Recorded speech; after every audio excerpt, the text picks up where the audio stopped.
better roll them dice. You never know if it could change your life. Take a chance, you're neither wrong or right. You never know if you don't roll them dice. You better How are roll you? them dice. Rob, I want to say, all over America, a quiet revolution has been taking place. More and more, both parents are working and raising families. Life seems to be moving faster than ever, and Americans have rediscovered, are redefining what's really important in their lives. They want quality in their personal life, in their business life, in the games they purchase, in the RPGs they play. They want good, basic rule sets, quality customization, and they want choices.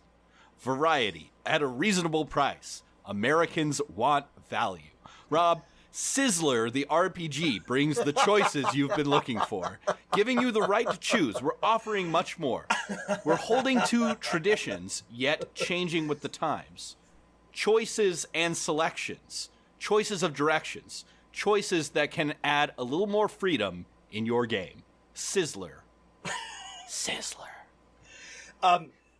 Matt warned me that this was coming, but even so, I have been thrust into the past as if I were Proust taking a nibble of that Madeline. I have been dragged into my very early formative years by Matt's dramatic rereading of the Sizzler commercial from the early 90s.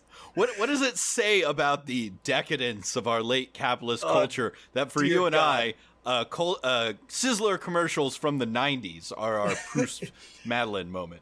It doesn't say anything good, Matt. That's definitely what I'm taking away. But as soon as you started the monologue, I was like, oh no, I'm back there again. Give me those real average cuts of meat. I'm so excited for. There's two restaurants in one, Rob.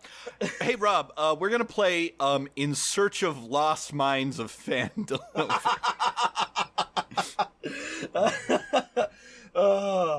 Matt and I grew up in a beautiful, glorious, the peak of American civilization, a suburb of a major American city where there were no good restaurants. They're basically the best chains we had available were Sizzler and I had K-Bobs out in West Texas, but no one else has K-Bobs. Oh, K-Bobs. I think this points out that Agent Smith was right, and that vaguely American 90s. This is the peak of your civilization. After that, it became our civilization. He wasn't wrong. Also, he wasn't wrong about the stench of humanity, about the filth. Going back and watching The Matrix, I'm like, maybe just let him do his thing. I don't know. It is disgusting. You're not wrong. The Matrix holds up. The Matrix holds up. It 100%. There's never been a movie that holds up more than The Matrix. No. A lot of movies from the era do not, but The Matrix, as good today as it was the day it came out. Matt, this is a podcast, right? What's the name of the podcast? Dungeon Master of None. And I'm Dungeon Master Rob. And I'm Dungeon Master Matt. Today we are going to host a beautiful, wonderful, one-page role-playing game expo.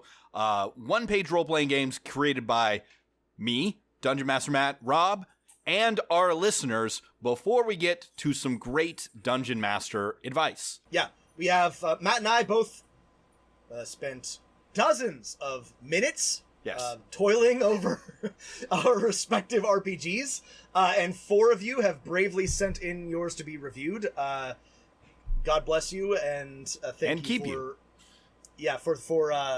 for risking it. But yeah, we're gonna talk a little bit about ours, and then we'll talk about yours, and then hopefully answer some letters. Where do we want to start with this, Matt? Well, I think before we get into it, just a little bit about the experience of designing a one-page RPG. I think it's a lot of fun and forces you to think about what's really important in a role-playing game, which is that idea of clearly communicate what type of story you want to tell, not what story, but what type of story, and then come up with some fun ways to resolve that story and additional things you can throw at your players. And that's all designing a role-playing game is. I feel like the one-page RPG does a similar thing that the one-shot does, is that it forces you to make hard decisions and narrow your focus. And I think it's really good practice for building larger systems, right? This is why we encourage people to do one-shots because, well, one, we need more one-shots, but two,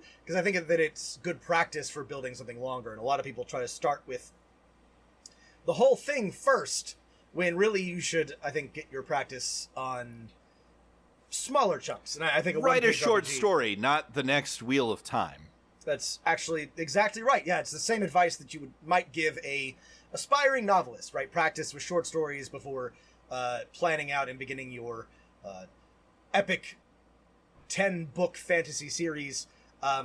Pro tip to Patrick Rothfuss, for example. Don't do that. Start somewhere else, because then you might actually finish. Anyway, don't get mad at me. I think I'm already blocked by Rothfuss. No. Well, now you'll never know how it's finished. He's releasing the final novel in tweet form. Yeah, but this was I've never designed a one-page RPG. I've played a couple and read many, but this was good practice. This was fun to try. Yeah. Okay, well, let's get into ours and see if we can do a little workshopping and improving. Hopefully, give your ideas. Feel free to steal or use these. Rob, who wants to go first? Once we're done with these, by the way, they will be free and readily available. I'm not gonna sell these. I think ours are pretty fun. I hope you play them, but you can just steal them and hopefully use them either wholesale or modified. Matt, let's start with Guns and Butter, since I think it needs a little bit more work than sliders and suplexes. So, this was my idea, and if you're not if you're not familiar with the joke that I'm making, Guns and Butter is just sort of like this basic economic idea that like nations have to decide it's a production possibility frontier between what the fuck ever. Domestic and military production. Imagine I'm making a vigorous jerking off motion. This is some political economy, political science bullshit. But it's the idea that a nation or a country or has to decide between domestic and military production. Guns or economics butter, right? is the study of human behavior under the condition of scarcity. Rob, did you all know that Matt was a political science enthusiast, a major even? Anyway, so the idea is that basically this is just a way of framing the decisions that nations, polities, societies make. Guns or butter, right? Are you going to build tanks? Or are you going to provide necessary, welfare for your citizens? And so I thought this was a funny idea for a RPG, right? It absolutely is. As I sort of like designed this, it kind of transformed into more of just like a general like board game type thing rather than an actual RPG like Honey Heist or something like that. Well, for our readers who are listening and can't read, give us the basic description of what you've got. So here's how it works.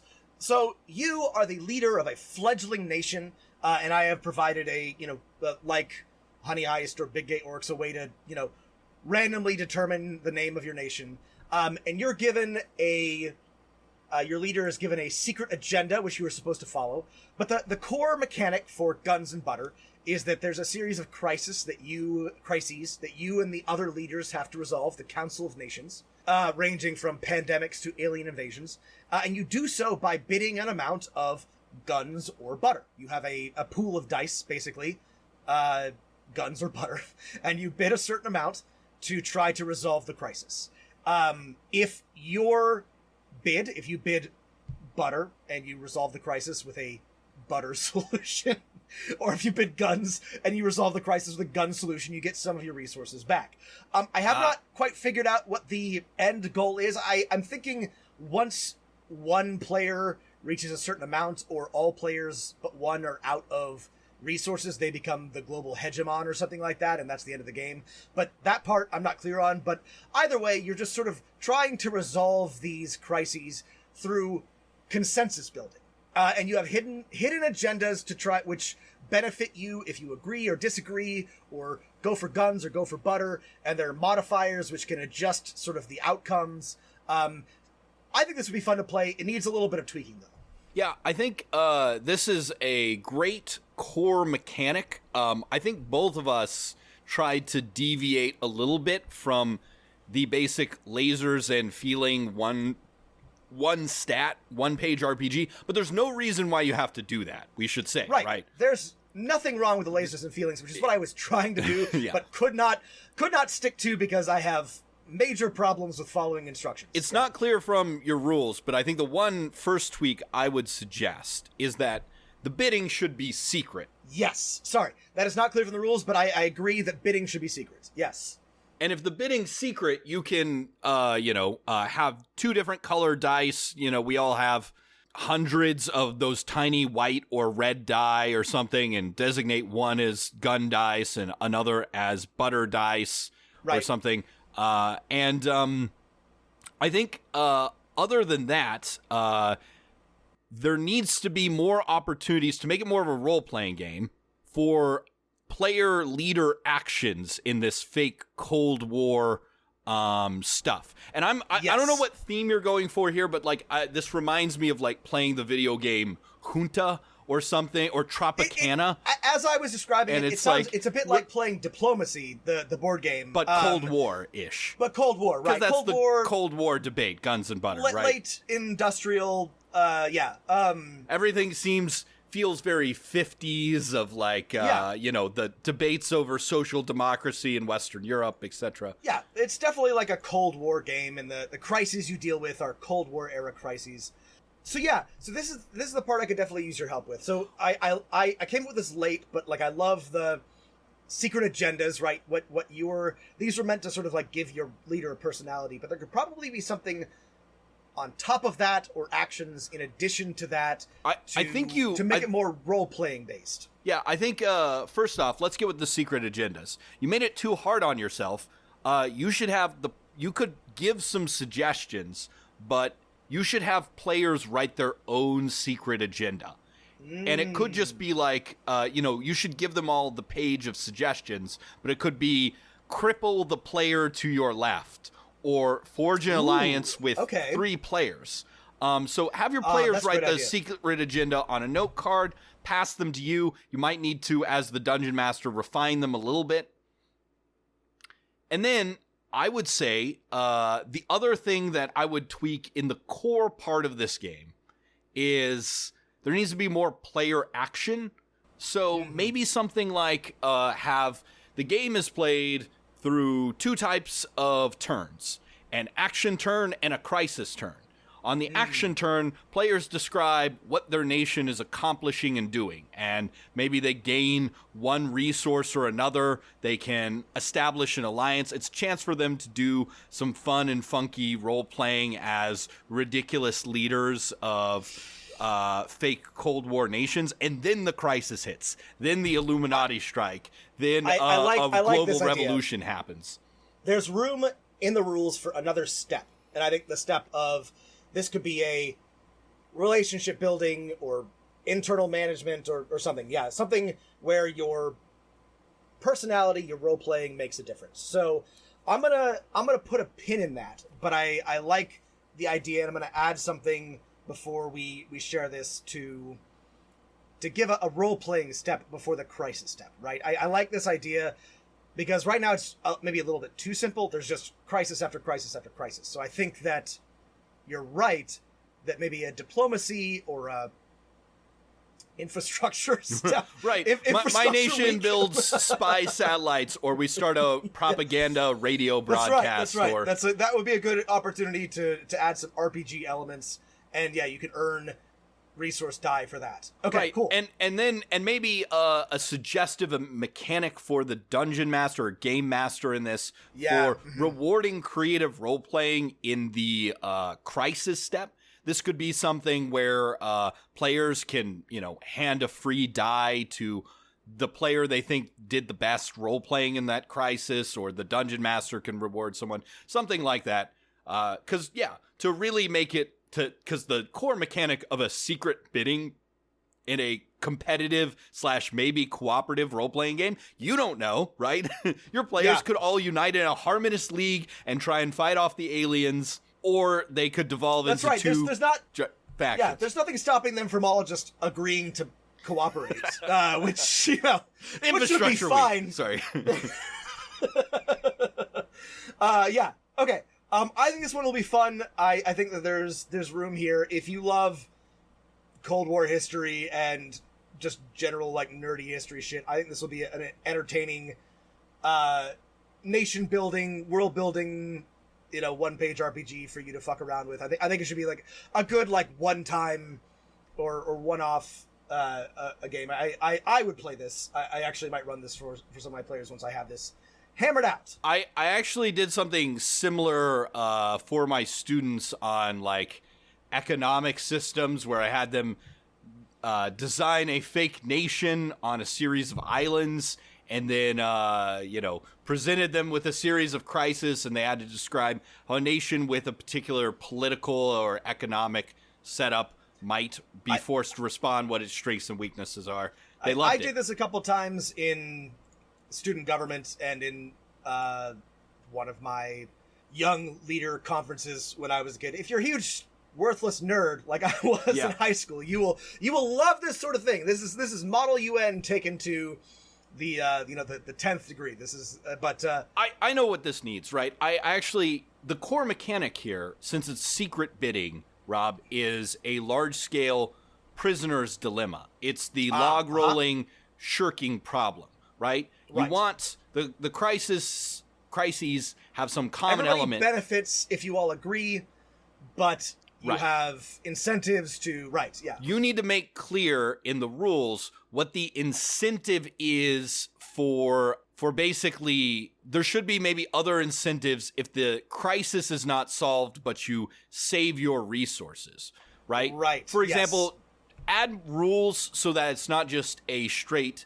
spending your resources, but your resources actually go up, and the amount of dice players have sitting in front of them represents their power. So, for example, on the player action round, if a player's like, I start a radio broadcast to influence the nations to my left and right, that's a butter check versus both of their nations. If you start skirmishes with a nation over trade routes, that's a gun check, right? And so the piles of dice represent the power that each nation holds, and they can all see it. That's good, and that'll be something they can do during the non-crisis step. So, I love this, Matt. So then there will be one step where the nations are in conflict or working together to improve their own power, and then there is one step where they have to work together to resolve a crisis, and these two things are in friction with each other. I like this. I need to make sure that it's balanced, but I think this adds a little bit more complexity to the game. I'm a big fan. Okay, good idea. I imagine your players are going to come up with really ridiculous countries and have a blast role-playing. Encourage them to bring sunglasses, cigars, etc. Wear medals if they've got them, for sure. That's absolutely right. Medals and sashes. As much bling as they can possibly muster. I would come wearing my cowboy hat and I would say one other thing is like, I would really encourage this to be set in not the real world, be like on a future Earth, on an alternate Earth, and I'll be, the Texan settlers on space, and we're absolutely insane, and no one can trust us. When I finish the intro, it'll be clear that this is alternate Earth or future Earth or something like that, and you are encouraged to get as wild as you can possibly imagine with the holy caliphate of New Texas or something like that. Hell yeah. There's no reason to even stop there. Like, if you want to make a Cold War game about nations of dwarves, clerics, and elves, you could do that as well. Yeah, I've included some suggestions for nation building, but you can ignore those completely and get as wild and bizarre as you like. It's purely suggested, yeah. Well, great job, Rob. That was fun. Guns and butter. Guns and butter, everybody. All right. The Eastern world, it is exploding. Violence flaring, bullets loading. You're old enough to kill, but not for voting. You don't believe in war, but what's that gun you're toting? And even the Jordan River has bodies floating. But you tell me over and over and over again, Matt has produced, and I can't wait for you all to see this, a amazing one-shot called Suplexes and Sliders. And the rules are great, but what Matt has done that is brilliant that you should all steal is he has borrowed art from WikiHow, which apparently, and I did not know this, has instructions on how to wrestle. Yes. So like how to do pro wrestling moves. But not just that, like things like how do you become a pro wrestler? Step 1, watch pro wrestling. Step 2, develop a distinctive character. Which is perfect for the character building section. So this adheres a little bit more closely to the lasers and feelings format, but it diverges, right? Sure. Yes. Let me give you. Here's the setup. Give me the rundown. Suplex and Sliders is a one-page role-playing game about pro wrestlers sent to alternate realities. Here's the setup that you read to your players at the beginning. You are the stars of World 1 Wrestling. No G. An up-and-coming professional wrestling league just hours before the big event set in the town that you're playing in right now.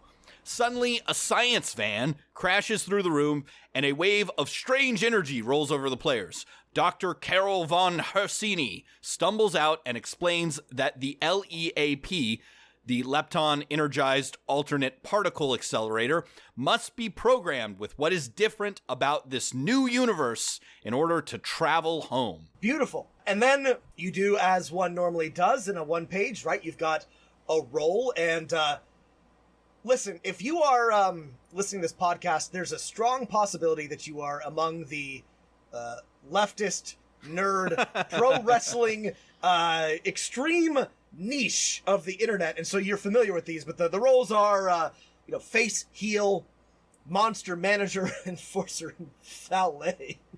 That's correct. Those are all wrestling terms. I read a lot about wrestling. Your wrestling, roles.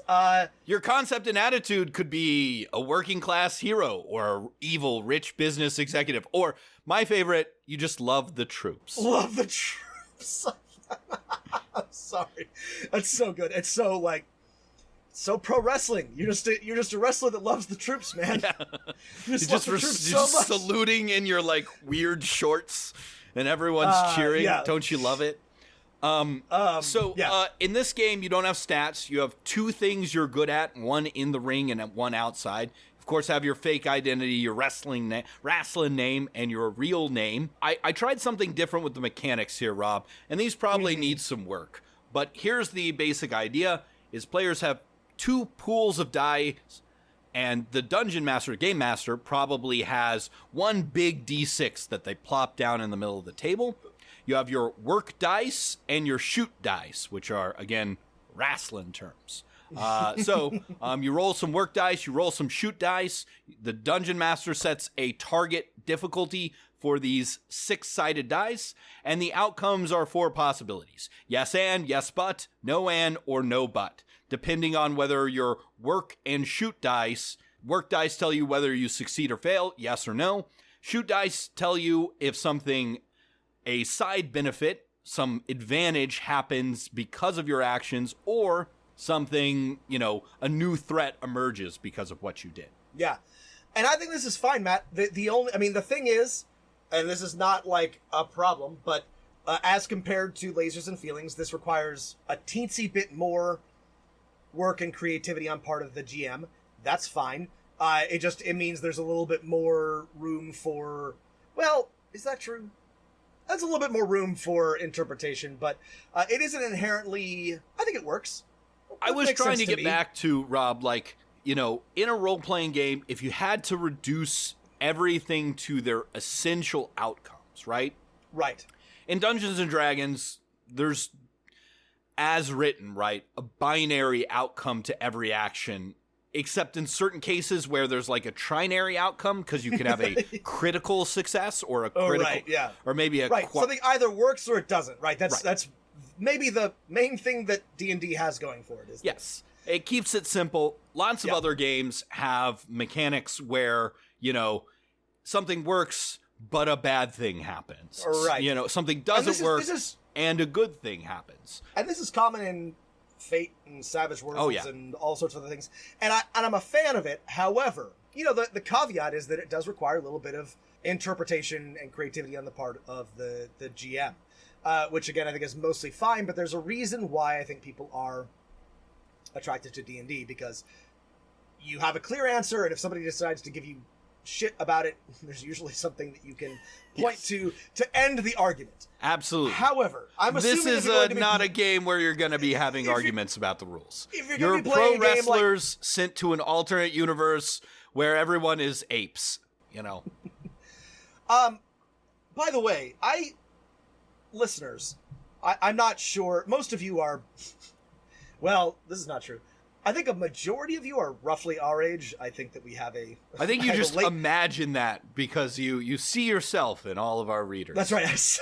I actually have literally no idea. I think a lot of the people who write us are roughly our age, but I have no idea. You have no idea. Anyway, you should watch the... you should watch the 90s masterpiece Sliders, if you have not already. Starring John Rhys Davies and... what is his name? God, I cannot remember his name. Oh, Jerry O'Connell, who is the guy who I thought that's right was the lead actor in the Dungeons and Dragons movie, but was actually a not him. Knockoff Jerry O'Connell. Anyway, John Rhys Davies in his early years and a bunch of other nobodies. Anyway, a truly incredible 90s dimension traveling show. There's one where they go to a planet that's only women. And in the... That's right. a reality where there's only women. And in this reality, they're caught because Jerry O'Connell leaves the toilet seat up. It's amazing. Hilarious. It's a Great. truly incredible 90s artifact. Anyway, Suplexes and Sliders, the TV show.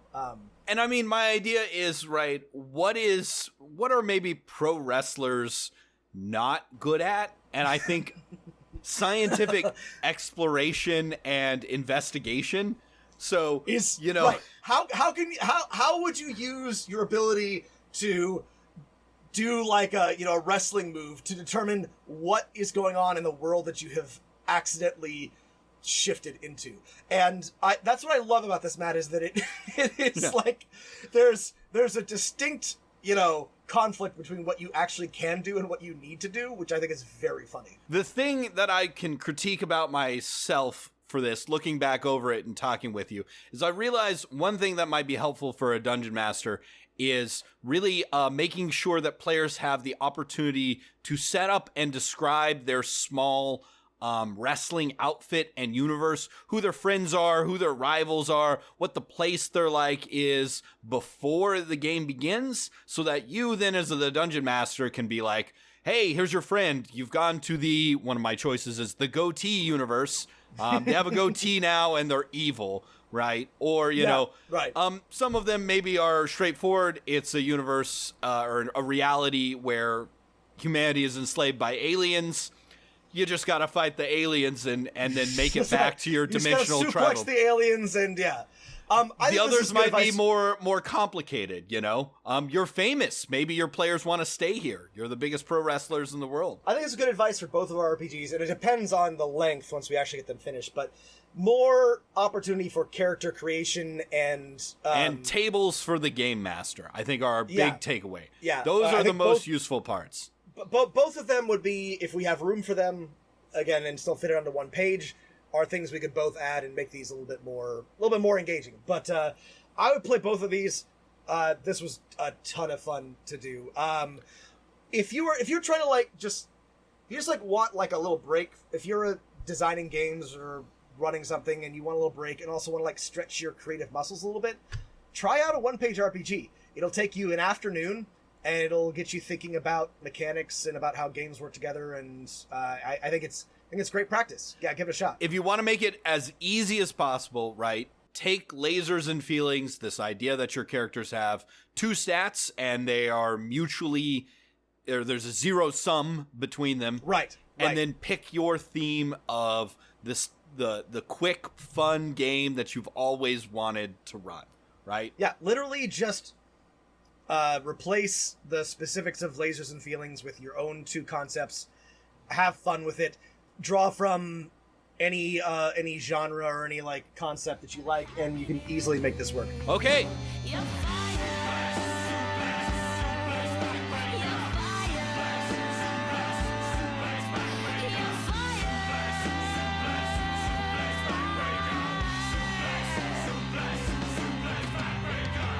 Let's do some listener one-page role-playing games. Absolutely. What have we got, Matt? Okay, first up is one-page RPG, The Workplace Saga, and this comes to us from listener Alex. Alex, thanks for sending this in. So, here's the setting for The Workplace Saga. Read away. During the end of days, all office professionals were transferred into bunkers and tunnels under Mount Corpulus to continue their day In the jobs before while the rest- time. The rest of humanity dealt with its destruction, though they did not know they would never see the light of day again.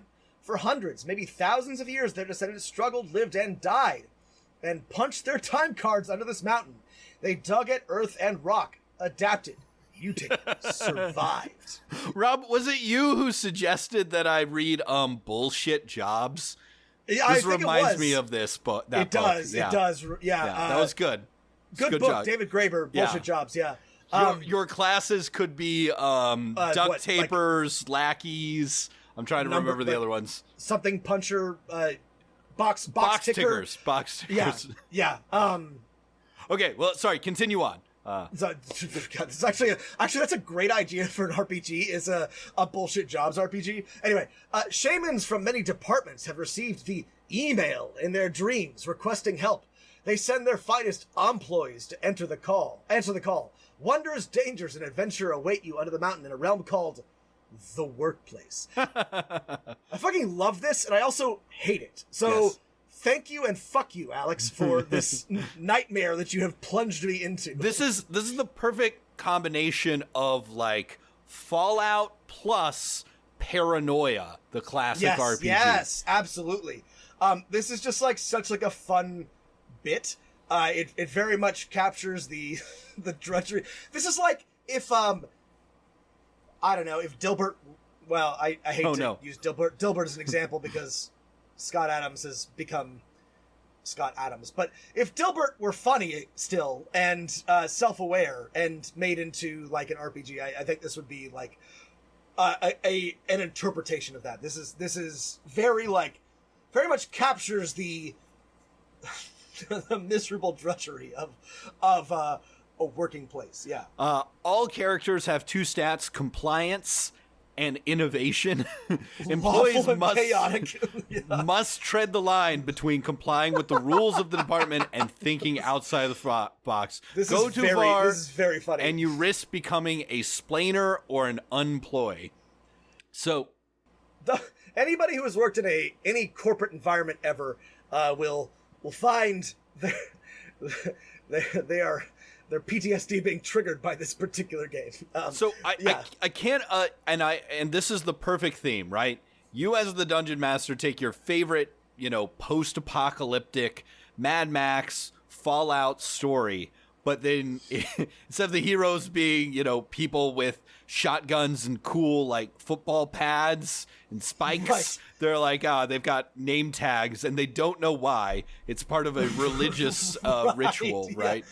Right, they still have to work. They still have to punch their time cards. Nobody knows why. Nobody remembers why. You're just trying to not get unemployed, or become a splainer. It's I love this. This is Thank you, Alex. This is so good, Alex. This is great.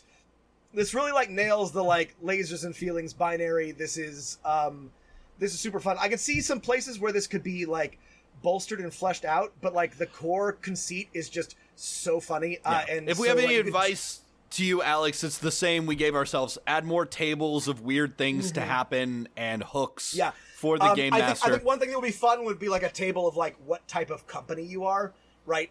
A corporation that creates, that processes mutant meat or something like that. Include you make those little cockroach bars from Snowpiercer. Yeah. You know what I'm talking about.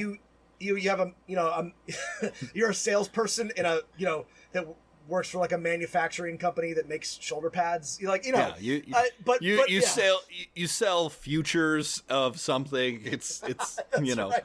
You can't explain it.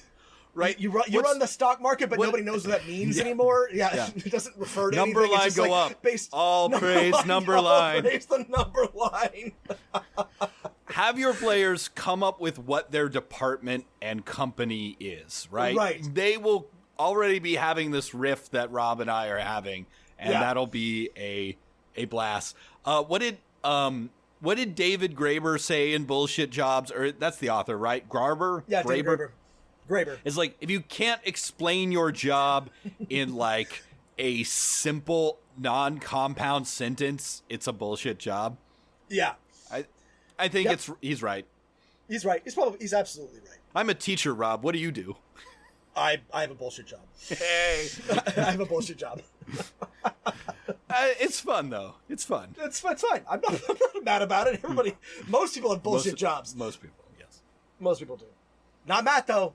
Not Matt. It's okay. My real job is a podcaster, Matt. That's right.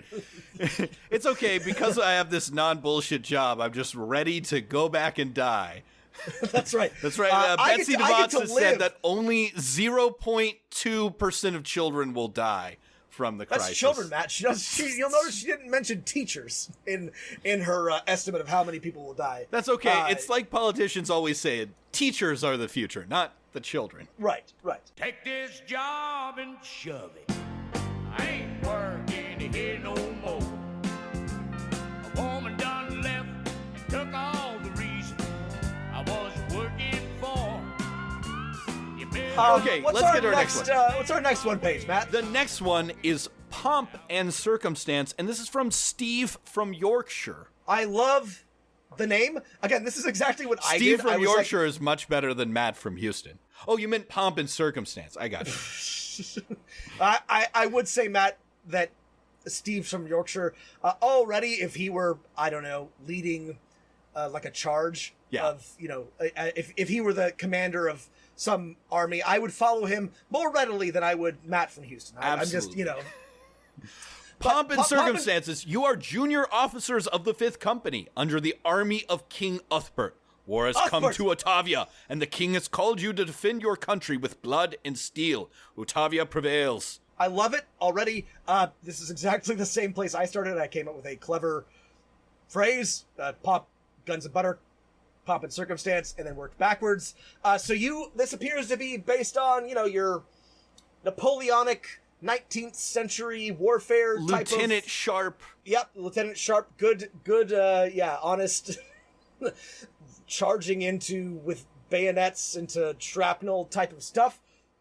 So you've got a squad, you've got a background for your soldier, and you have two stats. You have pomp, your diplomacy, maneuvers, honorable combat, and your circumstance, deception, trickery, dirty fighting. I love it. You're And I love what Steve has done here, adding something that really is necessary for a cousin, Lieutenant Sharp in Master and Commander. These types of games, unlike Lasers and Feelings, characters die, and that's part of the story. So you have luck points, and when your luck reaches 0, your character meets a grisly or an unfortunate fate. This is also my favorite part of this, and Steve, this is a real... This copy, what I would recommend if you were trying to create something new is just copy Lasers and Feelings, then add one new thing. And what Steve has done here is added an awesome new thing. I love this. Rob, I'm thinking if you lose your last luck point failing a circumstance roll, you're discharged and you marry below your station. You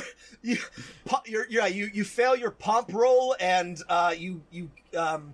you commit a unforgivable faux pas at the prince's banquet, and you are shunned from good society. You lose your commission. That's right. You lose your commission. You're no longer... lose your commission and are forced to live the rest of your life on a stipend from your disappointed father. So good. If once you run out of luck, you die, you are suffered an unfortunate fate, and then a new person steps forward. I love this. It adds a little extra kick to the game. Again, this is a one-page RPG. There's nothing complicated here, but this is super fun. This is super clever. Great table of enemies, traitorous generals, the Empire of Kreb. Will they never stop? The blockade Luddite peasantry. Ooh, Why can't they just know their place? Yes. This is, if you're playing a Horatio Hornblower, a Lieutenant Sharp, Master Commander, any sort of, it's just I love this. This is great fun. I'm a big fan. Yeah. All right, great job, Steve. Thanks for sending this in. Pomp and Circumstance. Pomp and Circumstance.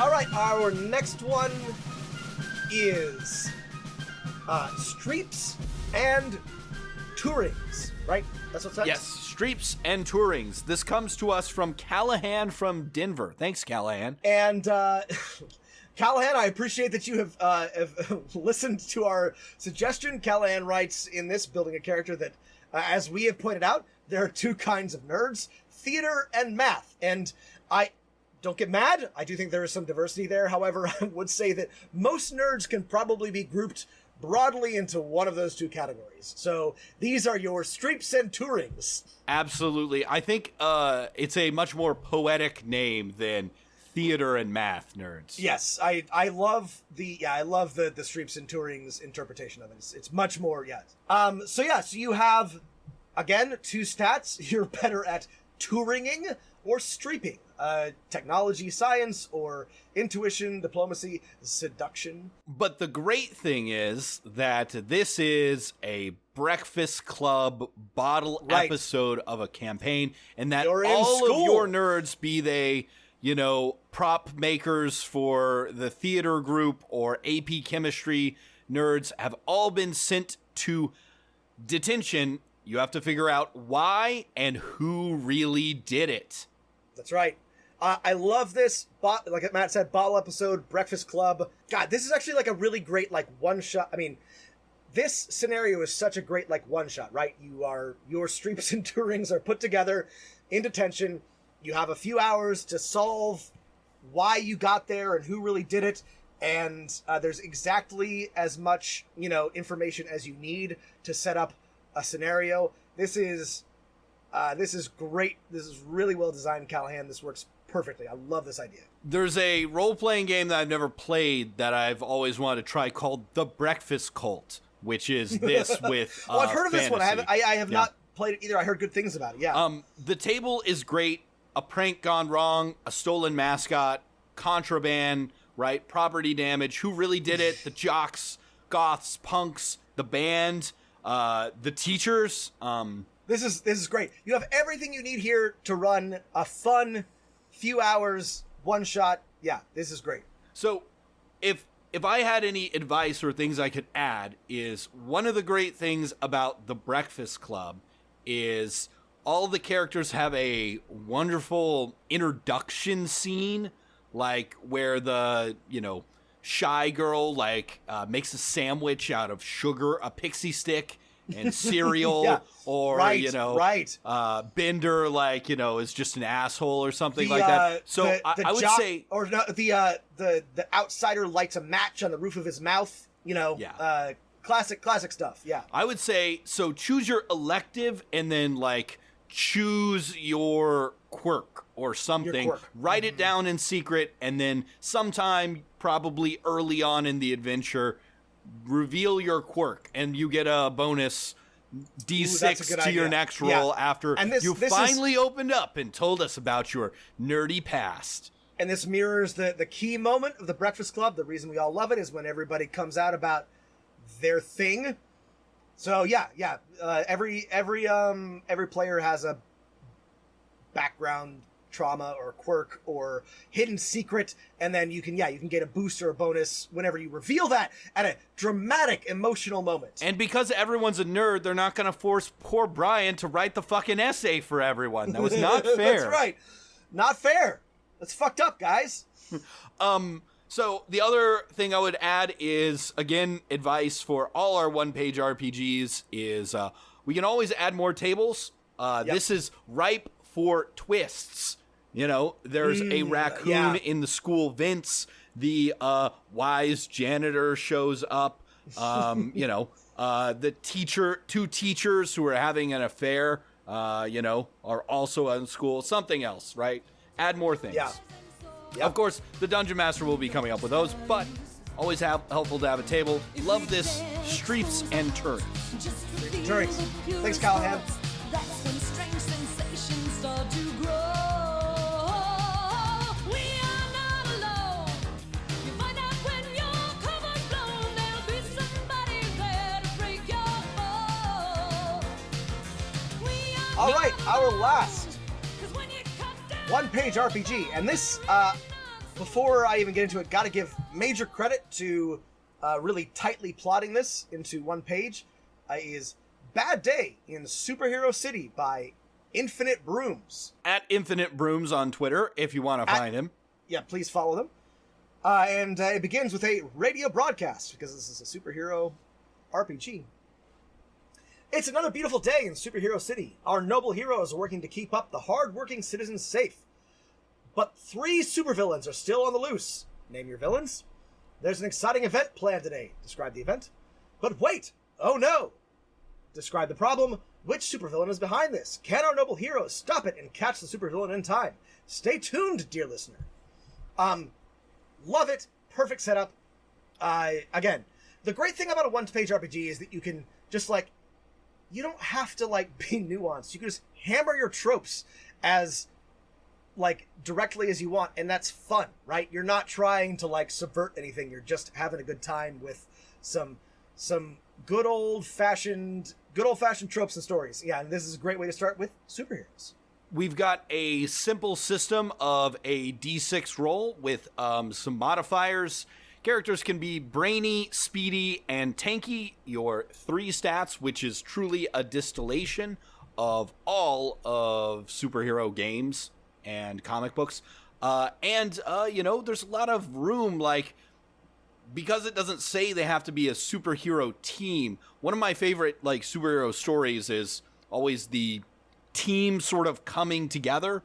And you could just as easily play this as a group of teen superheroes at, Hero High as a bunch of independent heroes that are drawn in together, occasionally get into fights with one another to see who's stronger and solve this problem. Like a classic superhero, you come with strengths and weaknesses.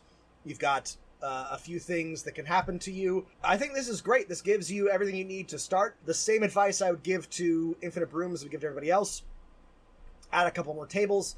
I would think add some... side effects, I think, are often the best type of tables to have. Superhero is mobbed by fans. Superhero loses their day job, etc., etc. Superhero is exposed to their kryptonite or whatever it is by accident. But what I really like is the great thing about superhero stories is you basically have a villain who has a plan beforehand, and Infinite Brooms gives us some very succinct advice on write a, basically one-sentence villain plan that will be more than enough entertainment for a one-shot of this game. I love that it keeps it binary, right? The supervillain has an evil plan and a serious weakness. That's, for a game this length, that's all you need for your supervillain. I also like, again, this is very simple steps. You've got an exciting environment, you've got an investigation, you got a supervillain. That's 3-act structure. Beautiful. Can't complain. I was thinking, before we got this letter, I was like, I haven't seen a superhero one-page RPG, and sure, we've got Mutants and Masterminds and Hero System and the new Sentinels of the Multiverse role-playing game, but man, I'd love a one-page superhero thing.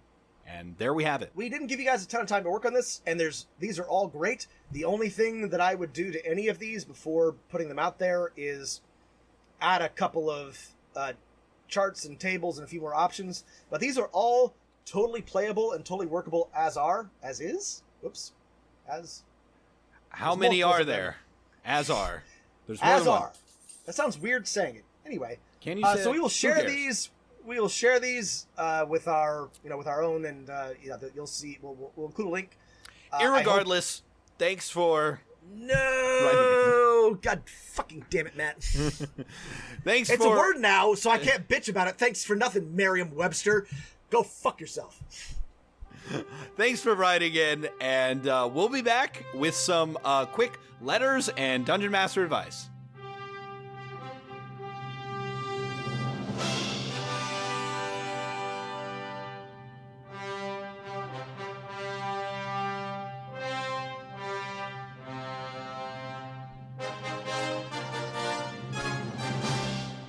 Those are good.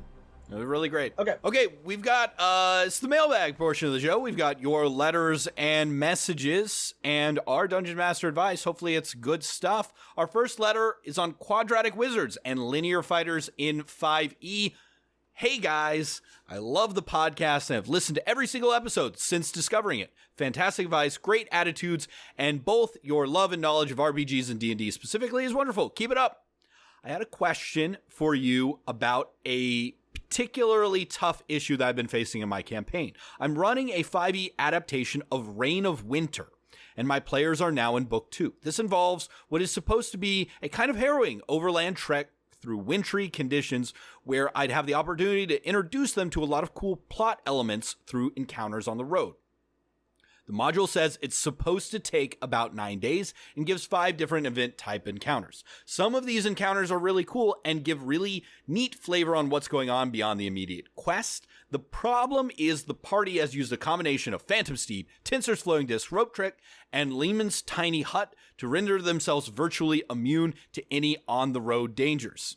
They cast Tinser's Flowing Disc and have 2 party members sit on the back while the caster rides a Phantom Steed at a move of speed of 100, meaning they can travel a stupidly long distance in a day. The 130-mile journey of 9 days was condensed into about 2 days, and they essentially bypassed all the site-based encounters. When I tried to use some event-based encounters, they used a combination of Rope Trick and Lehman's Tiny Hut to make those trivial as well. I was pretty irritated the first time this happened, but now I try to take it in stride and have abandoned any attempt at environmentally based storytelling or travel. I'm basically going to have them fast travel between destinations instead of bothering to design anything interesting on the way there. For this game, that's not that terrible, as they will soon discover the tiny hut of Baba Yaga, and their travel will switch to a Spelljammer planescape style of moving between planes of existence and fabulous alien locations across worlds, so mundane issues basically won't matter anymore anyway. My question about this is, what do you do when your players discover a, quote, hack, unquote, like this? Using these spells basically turns the game into one where, as the players hit level 5, the wilderness is no longer wild. You're traveling too fast for anything to catch you in a chase scenario, you bypass all the site-based encounters along the way, and you sleep each night in an impervious magic tent, where weather magic and range attacks don't threaten you either. Maybe I'm not playing the game right if I don't want a magical solution to every problem, but it's starting to feel a bit ludicrous. In my game, I've got 2 artificers, 2 wizards, and a cleric, and there's literally a magical solution to every single problem. What do you guys do to make travel experiences interesting while playing D&D, or do you try to make travel uninteresting? It seems like the space on the map for Here Be Dragons essentially exists in only Tier 1, because there's nothing you can reasonably do to make a credible or interesting threat to a party when it hits Tier 2 that isn't running into TBK territory. Or is it just me? Help a frustrated fellow DM out. Thanks, John. John, thank you for writing.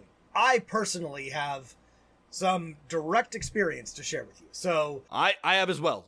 Fire away, Rob. So I also played Reign of Winter, too, so I have some thoughts on that. Oh, I haven't played Reign of Winter. I read it. I like it, and I have some thoughts too, but I want to hear yours. So I ran, and Matt was in this campaign, I ran a long homebrew campaign set in a fantasy world that was ruled by basically an orc khanate, right?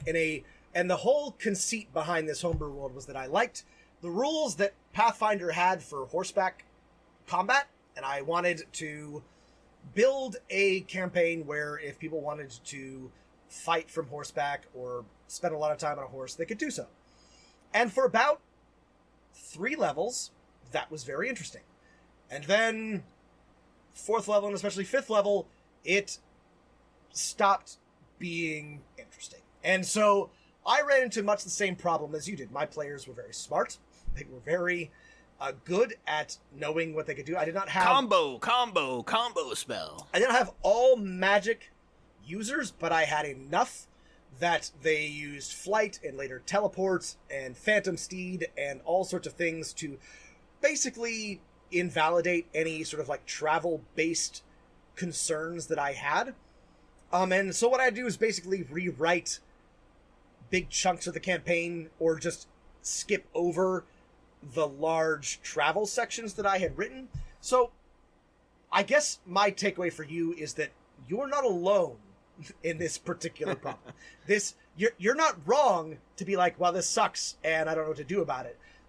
Because this is a problem with Dungeons and Dragons. This much of the game, many of the adventures are written as if your players will act like they're the Fellowship of the Ring and walk or ride everywhere. Right. But your players there's are not sort of an assumption in a lot of, especially Pathfinder Adventure Pass, which is what Reign of Winter is, that players will go from encounter A to B in the order they're written, especially Reign of Winter. And if they don't want to do that, they will miss things. So, John, you're not wrong to be frustrated, and this is absolutely something that it kind of depends on your group, right? Sometimes your group will just like play along, but the truth is, if they do, they're playing along. They have the option to skip with Phantom Steed or Floating Disc or Teleport or anything, and they will choose to do so. A similar example from my game 2 weeks ago. Players had to cross a section of desert to get where they wanted to go, full of, shifting sand dunes and giant sand worms. The players are level 5, same level, I think, as your players. They used a combination of Pass Without Trace, invisibility, flight, the survival skill to basically, in a quick 10 minutes of planning, completely get around any dangers that this terrible desert, which, in a lot of fantasy novels is an exciting thing, might present. Easily led the sandworms away. Simple combination of, it's just thaumaturgy and flight to, make rumbling noises to make them fall. And you know what? For me, because that was just one encounter and the players felt really good about themselves for being smart, absolutely no problem. But if I sympathize with you, same as Rob has, when you're playing a module that gives you travel encounter after travel encounter, and some of them are important, and your players have found a way to not have to deal with them. But I think there are some solutions. Yeah, so there are a few things that you can do. One, I agree with Matt, though. You can reward your players for smart use and just scratch those encounters. Yeah. Just say, they got to this place ahead of schedule. What are the consequences of that? Right. What interesting things are different that you could throw in because they made it there faster than anyone expected them to? I think it's the most satisfying option. It does require you as a DM or a GM to do some extra work.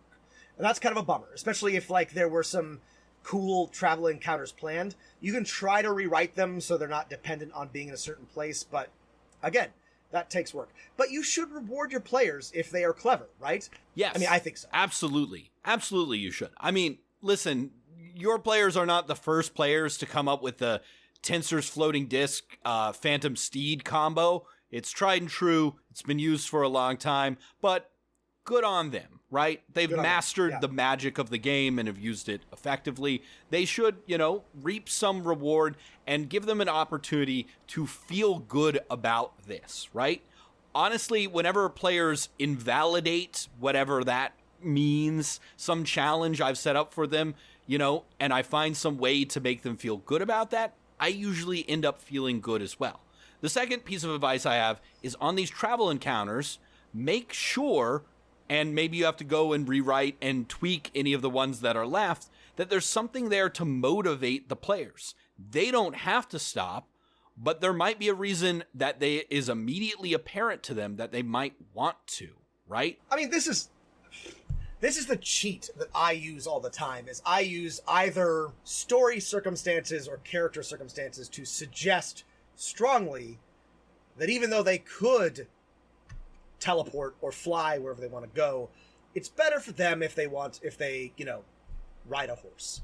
for whatever reason, maybe they are traveling with somebody who doesn't like flying or would be uncomfortable with teleporting, or somebody is watching the skies, or they've got a particularly powerful enemy that will catch them if they use the wrong spell. This is a little heavy-handed, and I use it sparingly, but if I really want my players to travel in a certain way, I don't force them to, but like with story or character circumstances, I suggest that it is in their best interest to do things the mundane way. Well, this has upsides and downsides, and it requires a certain amount of buy-in, but and this is only worth doing if you think it's really critical or really important to the story that they follow the path in a certain way. Instead of the encounter on the road being like, winter wolves are attacking, right? Okay, we run away.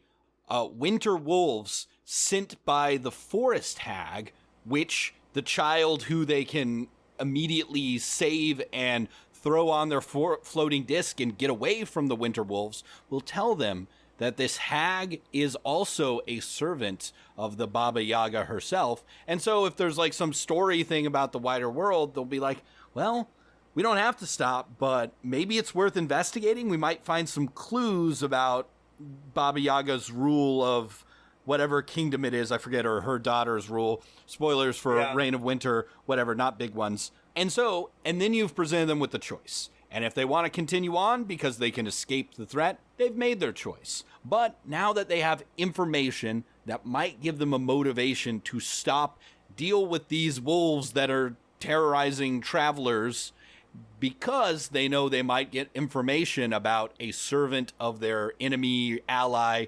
It's ambiguous with Baba Yaga, right? They might, right? So give them a motivation for these, travel encounters. Yeah. The last thing I will say is Reign of Winter is a lot of fun. And then, yes, your players are very quickly going to planets and planes where a phantom steed and a Tinser's floating disc is not nearly enough to get to their travel encounters. And my other advice to you is if you don't want to do any extra work, just sit tight, because even the most clever wizards and cleric and magical party will be challenged by some of the weird rules of magic on the demi-planes and alien worlds that your players are going to show up on. I think this is a specific piece of advice for Dungeons and Dragons, is once you get to a certain level, just go ahead and write off the travel sections. Yep. And this is why Pathfinder, there was a very popular rule hack called E6 E6, yeah, where you would stay at 6th level, because after that it kind of became hard to balance, and I don't know that there's any similar, I don't know that it works quite as well with 5th edition, not really, but I actually, this is a little frustrating, to be honest. If you like that sort of thing, it's hard to play in Dungeons and Dragons. It doesn't really work all that well in 5th edition, so you either have to accept that those travel sections or those more mundane encounters are just not going to work, or artificially force them to happen. And Matt's right that you can just write those off or crunch them and then get remember, you're tiering up, right? Travel with a Phantom Steed and Tinser's Flowing Disc and Lehman's Tiny Hut is no longer enough when you're traveling in hell, the Baba Yaga's personal demi-plane, or Siberia, and there's a bunch of white Russians with machine guns everywhere.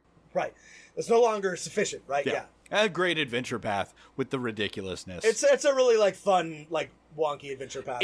My character hated monarchs was her motivation, and in the adventure, spoilers, skip forward a minute if you don't want to hear this, you discover Anastasia, the last Romanov, and I murdered her. So you told me about this. I was a cleric. I hugged her dearly. I said, it's okay. And then I flame striked myself and disintegrated her into ash. Because all kings must die. All queens must die. As is only correct. And my party members were like, the sin of blood doesn't pass to the children. I'm like, no, we can't leave her to come and oppress. That's right. Because my character was from Russia in the distant past when magic still existed on Earth. So Didn't like the Russians. Listen, never mind. I'm going to save my hot take about the Romanov children for another time. Anyway. All right. Thank you for Child writing, murder John. aside, thanks for writing in. This was a Thanks for great writing, and John. heartfelt letter. Thank you, John. Let us know how this goes. This is a real problem, and I don't know that we have like a super good solution, but yeah, we've been there, and good luck. All right, our next letter comes from Drew, and Drew has a particularly interesting question, Matt. Drew is trying to deal with the economics of a certain thing. So Drew writes, can we talk about putting numbers to concepts?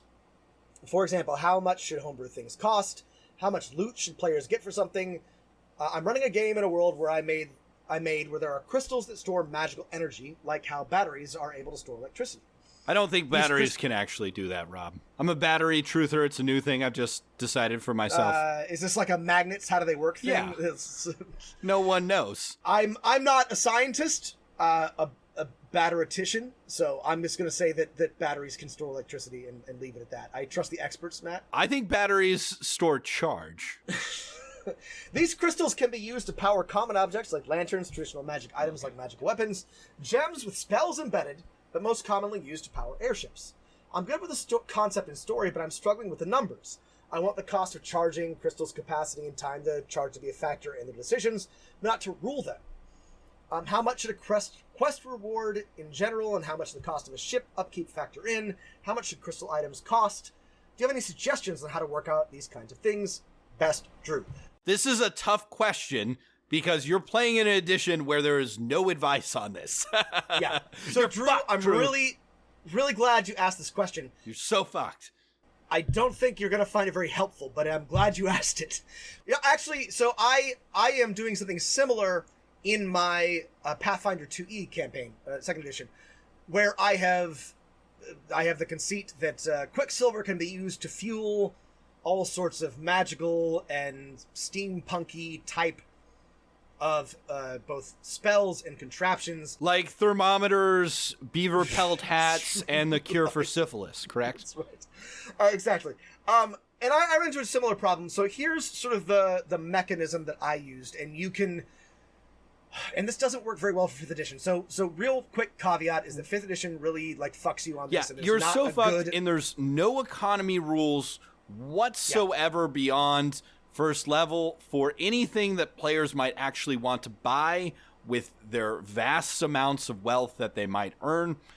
There are no rules, right? There are some guidelines for like first level spell scrolls and potions, but nothing beyond that. So, and if anyone has found like a homebrew system where someone has solved this problem that doesn't just copy the rules from a previous edition, please let us know. I've seen them.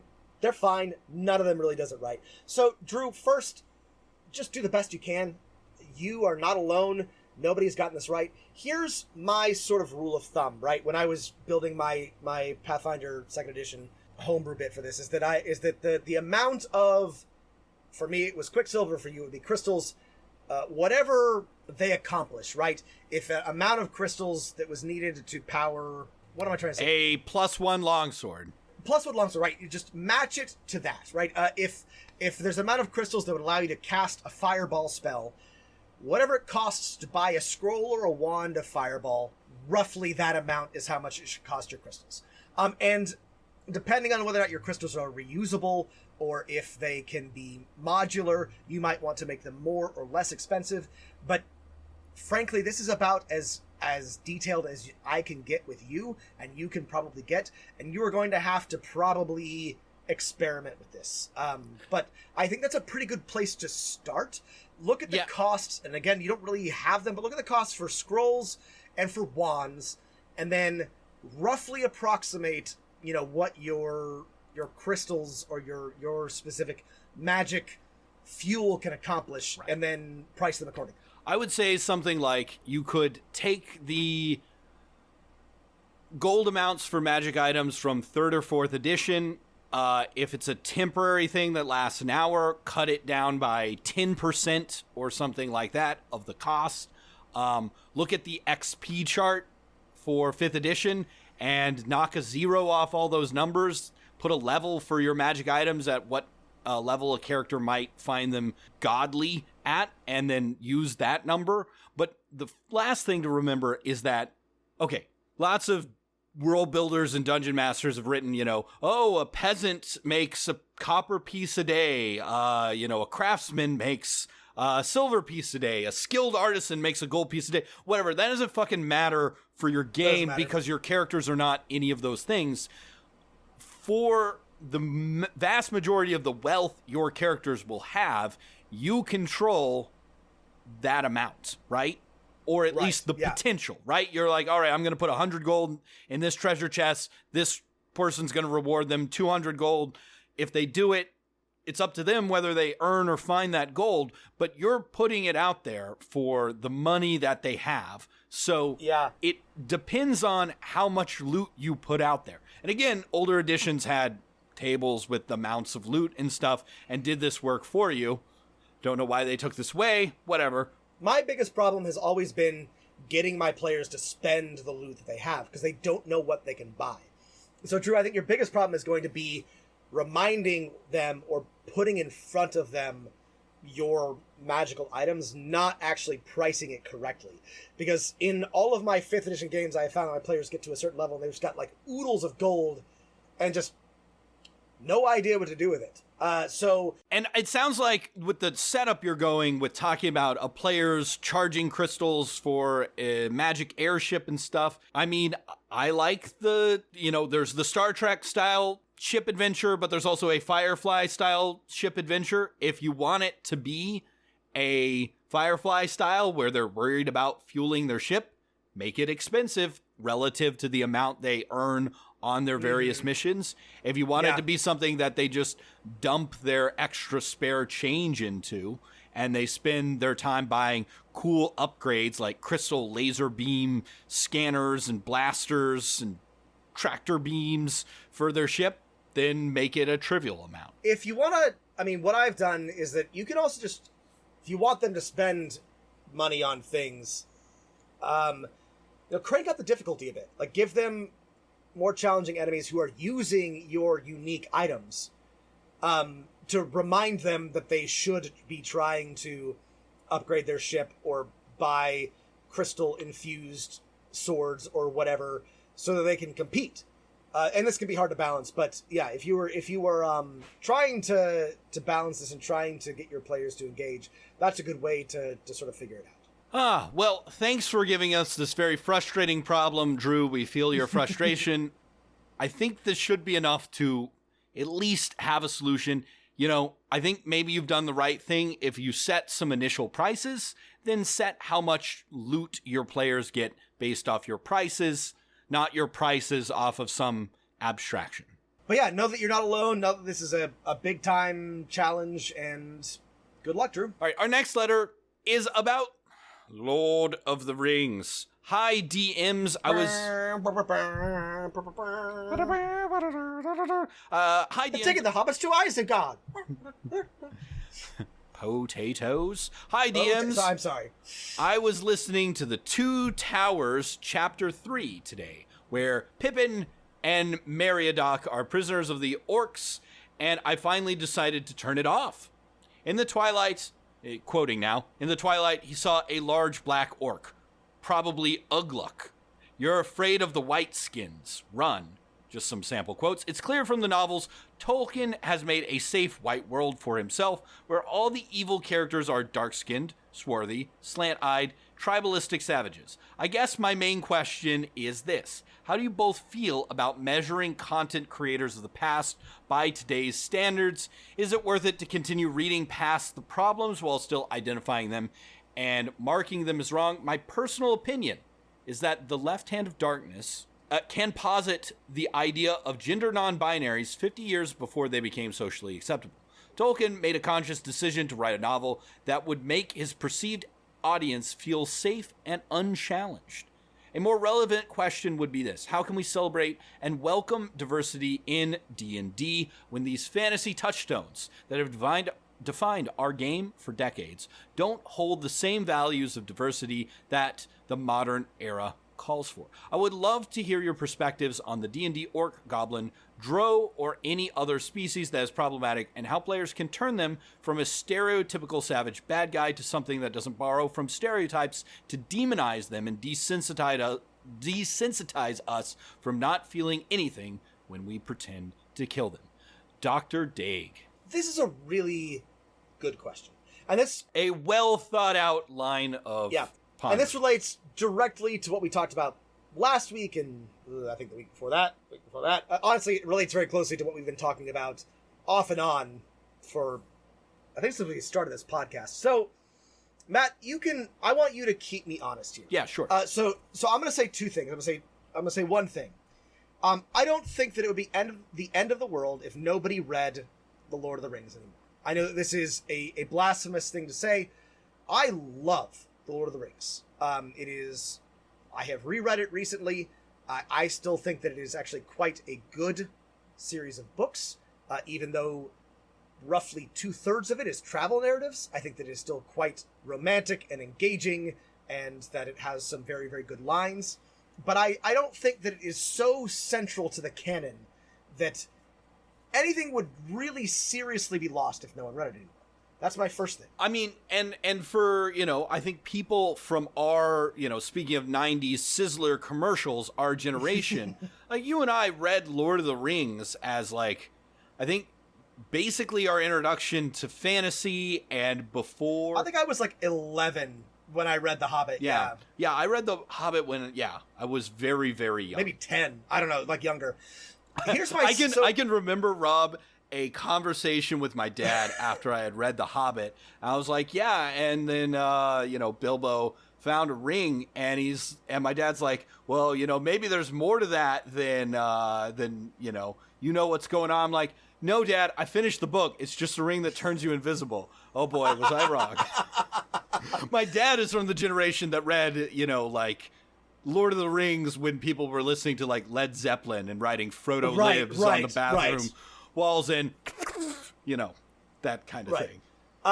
We need to make Lord of the Rings more stoner culture than colonialist culture. People got to understand that it's not actually nerd culture. It's fucking stoner culture. Yeah. Led Zeppelin wrote half a dozen fucking songs about Lord of the Rings.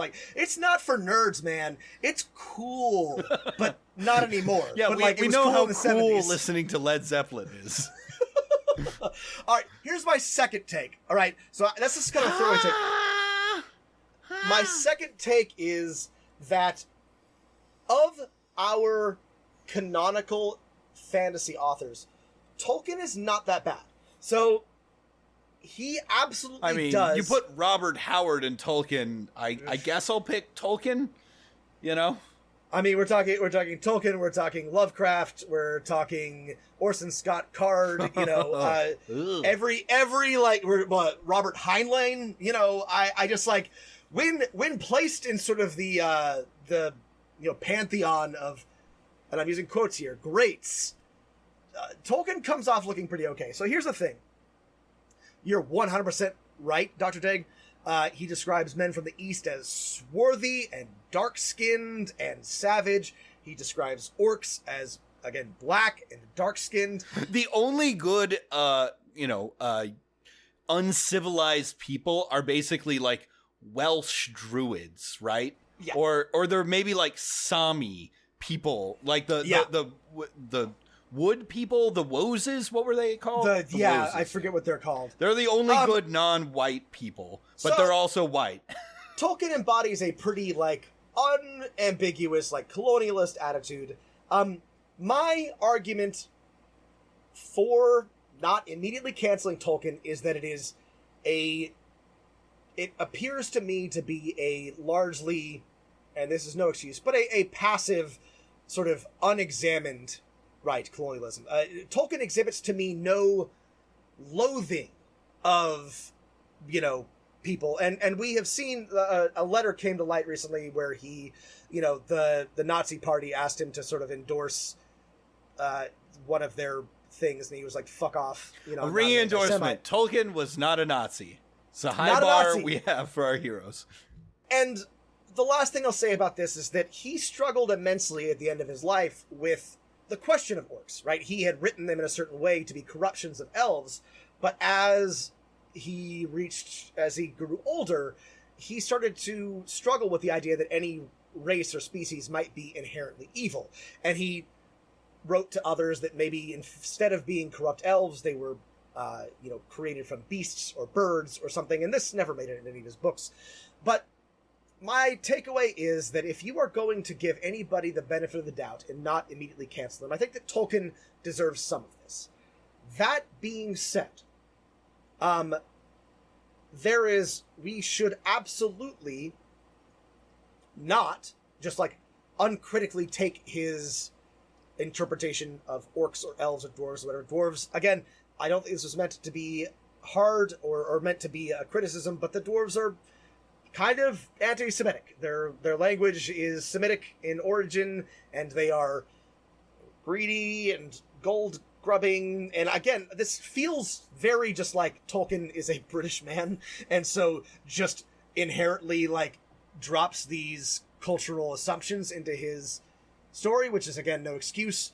But this is my tepid defense of Tolkien. You may cancel me, you may cancel him for it, but I think that if we were talking about how to interpret a certain author's literature, I think that it does matter that I don't think there was any hostility or loathing or hatred intended in his works. It's that there. May or may not matter to you. Yeah, okay, I could agree with that. I think you can recognize that, yes, it's a deeply racist work in some way. However, maybe that was not the purpose Tolkien was seeking. I guess that matters somewhat. I would say, you know what, especially anywhere from the present day to the past, you're going to find some really gross things in a lot of art, and it's super important to be critical of them. And maybe this is getting off on a tangent here, Rob. It's being readers of a novel, watchers of a movie, appreciators of a play. All of these things are good, right? It's becoming a fanboy, a fangirl, a part of the fandom of something is where you can get really fucked up in the head and feel the need to defend the bad parts instead of criticize them. Yeah, sorry. I spent a lot of time doing exactly what Matt just said because I am a Tolkien fanboy. But you can appreciate problematic art. In fact, I think that it is sort of critical to do so. I mean, there is very little art that is not in some way problematic, and you just need to find a way to acknowledge those parts, and that does not make you a bad person. And this is, I think, something that online discourse has gotten really wrong, is that of late, is that you can enjoy something that is imperfect without endorsing its views, and there are lines to be drawn here, right? You should not probably enjoy the triumph of the will or,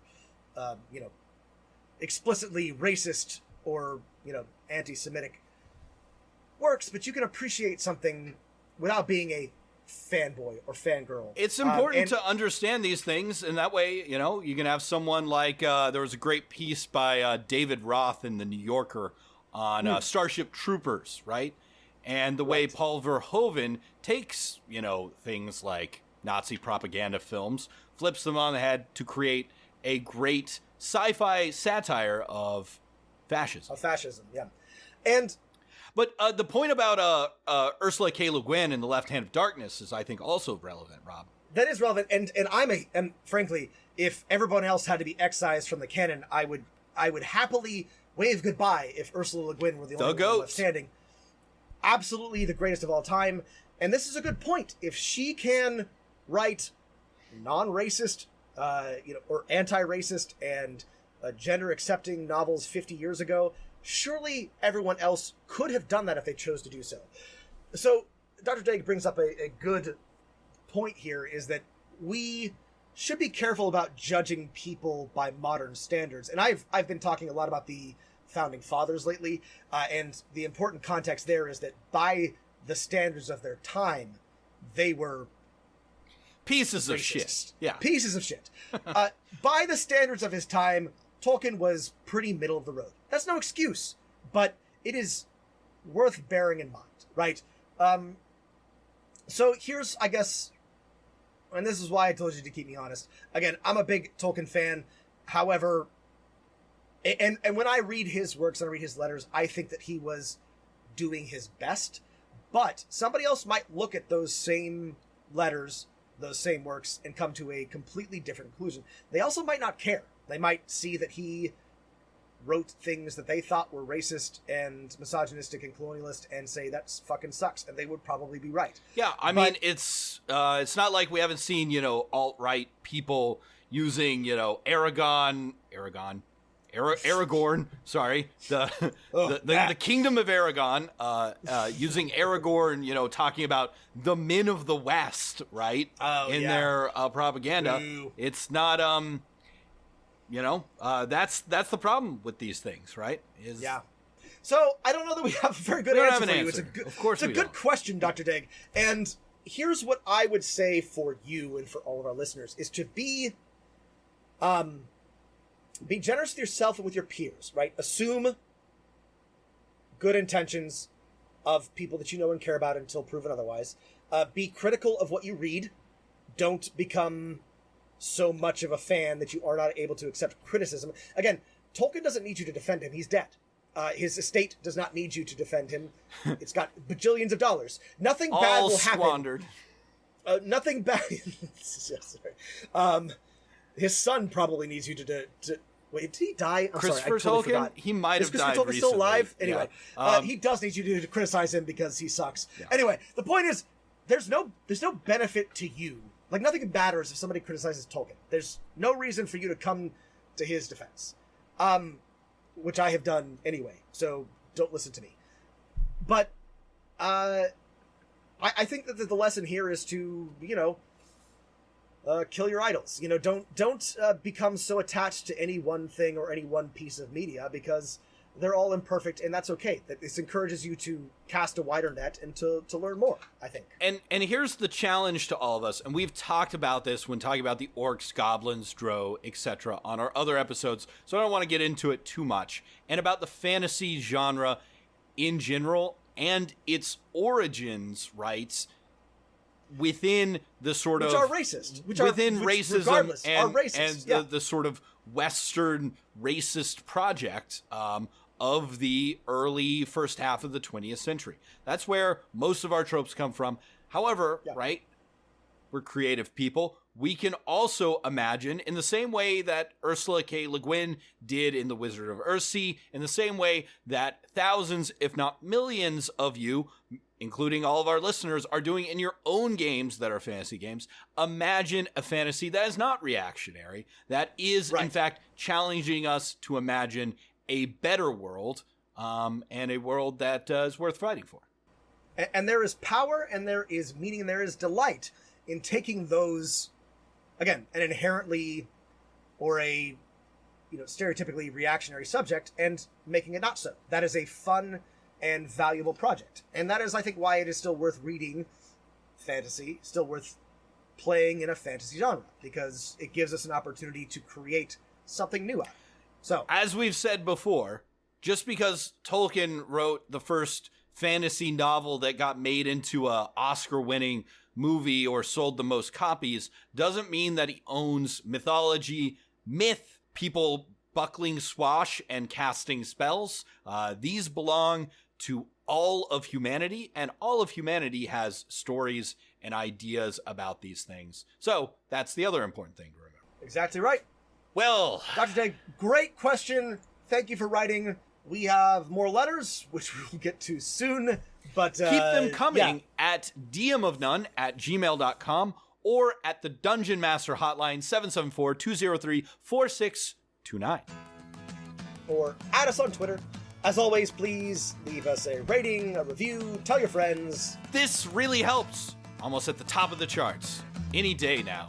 It makes a difference. Yeah. Thanks, everyone. Stay safe out there. Stay healthy. And keep rolling them dice. Leaves are falling all around. Time I was on my way. Thanks to you, I'm much much obliged for such a pleasant stay.